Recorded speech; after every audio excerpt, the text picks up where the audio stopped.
জয় হিন্দ, বন্দে মাতরম বন্ধুরা। এর আগে যতগুলো ডব্লিউবিসিএস পরীক্ষার নোটিফিকেশন প্রকাশিত হয়েছে এবং তার ফর্ম ফিল আপ হয়েছে, কোনোটাতেই কিন্তু ভ্যাকেন্সির কথা কখনো উল্লেখ করা থাকে না। এছাড়াও পাবলিক সার্ভিস কমিশন যে সমস্ত বড় বড় পরীক্ষাগুলো নেয়, বড় অর্থে আমি বোঝাতে চাইছি যে ভ্যাকেন্সির পরিমাণ যথেষ্ট বেশি থাকে। যেমন ধরা যাক মিসলেনিয়াস পরীক্ষা, ক্লার্কশিপ পরীক্ষা বা এর আগে যে ফুড এসআই পরীক্ষা নিয়েছিল, কোনোটাতেই যে আর কি ভ্যাকেন্সির পরিমাণ বিজ্ঞপ্তি বের করার সময় প্রকাশিত হয় কখনোই নয়। ভ্যাকেন্সির কথা কখনোই উল্লেখ করা হয় না। যে আগে যেটা হতো, একেবারে যখন রেজাল্ট বেরোতো তখন আমরা ভ্যাকেন্সি জানতে পারতাম। 2022 এবং 2023-এর ক্ষেত্রে ডব্লিউবিসিএস পরীক্ষায় মেন এক্সামিনেশনের বা মেন রিটেনের যখন রেজাল্ট বেরোচ্ছে তখন তারা ভ্যাকেন্সিটা আপলোড করে দেয় এবং সেটা আমরা জানতে পারি। এছাড়া কিন্তু অফিসিয়াল ভ্যাকেন্সি কখনো বলা হয় না। 2023-এর ডব্লিউবিসিএস এর বিজ্ঞাপন 2023 সালে বেরিয়েছিল ফেব্রুয়ারি মার্চ নাগাদ। তখন কোনো ভ্যাকেন্সি উল্লেখ করা ছিল না। ভ্যাকেন্সি আমরা জানতে পেরেছি কখন? আমরা জানতে পেরেছি যখন আর কি সেটার রেজাল্ট গিয়ে বেরোলো 2025 সালে। তখন আমরা তার ভ্যাকেন্সির পরিমাণটা জানতে পেরেছি। অর্থাৎ একটা পরীক্ষার বিজ্ঞপ্তি বেরোনো, তার ফর্ম ফিল আপের প্রায় 2.5 বছর পর সেখানকার ভ্যাকেন্সি কত আমরা জানতে পেরেছি। 2023-এর ক্লার্কশিপের যা ভ্যাকেন্সি সেটা আমরা চারিদিক থেকে শুনেছি, কিন্তু অফিসিয়াল কোনো ভ্যাকেন্সি আমরা এখনো জানি না। আমরা যেটা শুনেছি যে 7,000, কখনো 8,000, কখনো শুনছি কমে যাবে, কিন্তু আলটিমেটলি প্রকৃত ভ্যাকেন্সি কোনটা এটা কিন্তু আমরা অফিসিয়ালি একেবারেই জানি না। সুতরাং ওবিসি রিজার্ভেশনের পরিমাণ 17% থেকে কমে গিয়ে বর্তমানে ব্যাকওয়ার্ড ক্লাস ওয়েলফেয়ার ডিপার্টমেন্টের নীতি অনুযায়ী যে 7%-এ করার সিদ্ধান্ত নেওয়া হয়েছে, সেটার জন্য ভ্যাকেন্সি কত আসবে তার উপর ভিত্তি করে নোটিফিকেশন দিতে হবে এরকম কিন্তু কোনো কারণ নেই। আমার যেটা মনে হয় যে আইডিও বা এমভিআই যে পরীক্ষাগুলোর মাধ্যমে নিয়োগ হয় বলে আশা করা যাচ্ছে এবং যেগুলোর ইন্ডিকেটিভ অ্যাডভার্টাইজমেন্ট 2024 সালে শেষে বেরিয়েছে, সেগুলোর পূর্ববর্তী পরীক্ষার ক্ষেত্রে কি ভ্যাকেন্সি দেওয়া হতো আমি জানি না, কারণ এগুলোর পূর্ববর্তী নোটিফিকেশন আমি দেখিনি। কিন্তু ডব্লিউবিসিএস বা ক্লার্কশিপ এত বড় যে পরীক্ষাগুলো রয়েছে সেগুলোর ক্ষেত্রে তো কখনো কোনো নোটিফিকেশন ভ্যাকেন্সি উল্লেখ করা হয় না। তাহলে কথা হচ্ছে যে ওবিসি 7% রিজার্ভেশন দিয়ে যদি এগুলো অনগোয়িং রিক্রুটমেন্ট হিসাবে নিয়োগ করা হয়, তাহলে এটা নোটিফিকেশন প্রকাশ করে তার ফর্ম ফিল আপ করতে অসুবিধাটা কোথায়?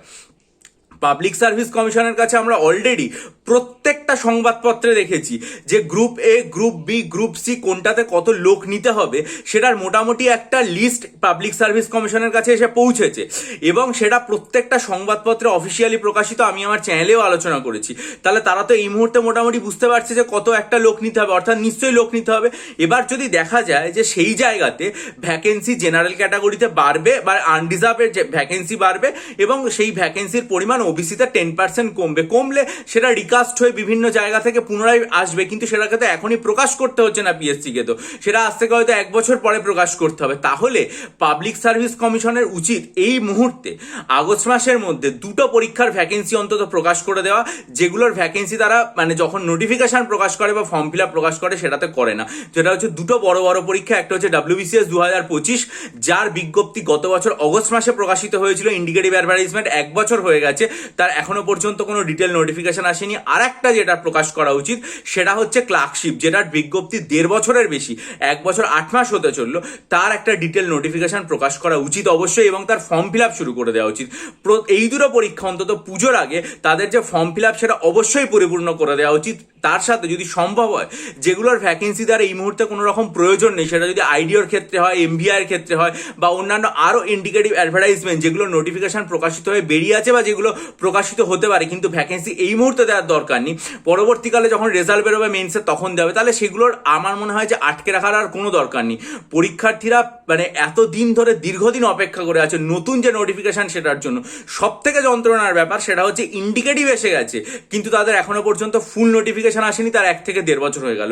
পাবলিক সার্ভিস কমিশনের অবিলম্বে কর্তব্য এবং রাজ্য সরকারের ফাইন্যান্স ডিপার্টমেন্ট থেকে এটার ইমিডিয়েট অ্যাপ্রুভাল পিএসসিকে দিয়ে দেওয়া উচিত যে আপনারা আর দেরি না করে ডিটেল নোটিফিকেশন প্রকাশ করে দিন এবং যত দ্রুত সম্ভব এগুলোর ফর্ম ফিল আপ শুরু করে দিন, যাতে অন্তত এদের প্রিলিমস পরীক্ষাটা সম্ভব হলে এই বছরের মধ্যে নিয়ে নেওয়া সম্ভব হয় বা পরবর্তী বছরের শুরুতে। কিন্তু আর অপেক্ষা নয়, আর দেরি নয়। ক্লার্কশিপ, আইডিও, এমভিআই, ডব্লিউবিসিএস যেগুলোর ইন্ডিকেটিভ অ্যাডভার্টাইজমেন্ট এতদিন পর্যন্ত এসে গেছে, অবিলম্বে সেগুলোর ডিটেল নোটিফিকেশন নোটিফিকেশন প্রকাশ করা হোক এবং তাদের ফর্ম ফিল আপের প্রসেসটাও শুরু হোক। যে মুহূর্তে public service commission official notification দেবে আমি নিশ্চয়ই আমার চ্যানেলে জানাবো। তার জন্য চ্যানেলটা সাবস্ক্রাইব করুন, বেল আইকন প্রেস করে দিন, আপনাদের মূল্যবান মতামত দিন। আর যদি মনে করেন আসন্ন মিসলেনিয়াস প্রিলিমিনারি পরীক্ষার জন্য 24টা mock test, art culture detail study material, 3000+ static GK MCQ নেবেন, বা WBCS মেন্সের জন্য 24টা mock test, psychology optional detail study material এবং ডেসক্রিপটিভ বাংলা ইংরেজি বিস্তারিত স্টাডি মেটেরিয়াল নিয়ে পড়াশোনা শুরু করবেন, তাহলে ডেসক্রিপশন বক্সে আমার ইমেল আইডি দেওয়া আছে, তার মাধ্যমে যোগাযোগ করুন। ভালো থাকুন, বিজয়ী হন, সফল হন।